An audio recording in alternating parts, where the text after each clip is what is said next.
আসসালামু আলাইকুম, welcome to another blog. তীব্র বৃষ্টির কারণে গুমতির পানি মোটামুটি একটু বেড়ে গেছে, সাথে চলে আসছে অনেক বালু। যে গর্তগুলা ছিল এই গর্তগুলা বালুর কারণে ভরাট হয়ে যাইতেছে।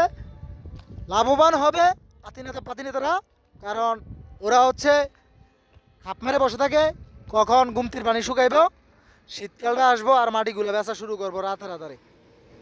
যার জন্য গুমতির পানি বাড়ার কারণে যে গর্তগুলা ছিল এই গর্তগুলো এখন পানির দ্বারা ভরাট হয়ে গেছে।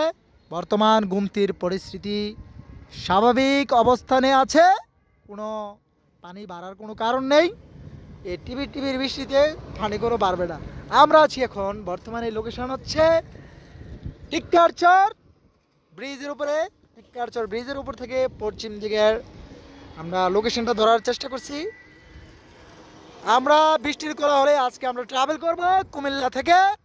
আমরা যাব কক্সবাজার থেকে যাব টেকনাফ থেকে যাব আমরা মিনি বান্দরবন। তারপরে ওইখানের যে পর্যটক যে এরিয়াগুলো আমরা ঘুরে ঘুরে দেখব। আমরা আমাদের সাথে যাবে আমাদের এই বাইক, আমাদের 4B বাইক, যেটা দিয়ে আমরা ভ্রমণ করে থাকি। আল্লাহ হাফেজ, সবাই ভালো থাকবেন, সুস্থ থাকবেন।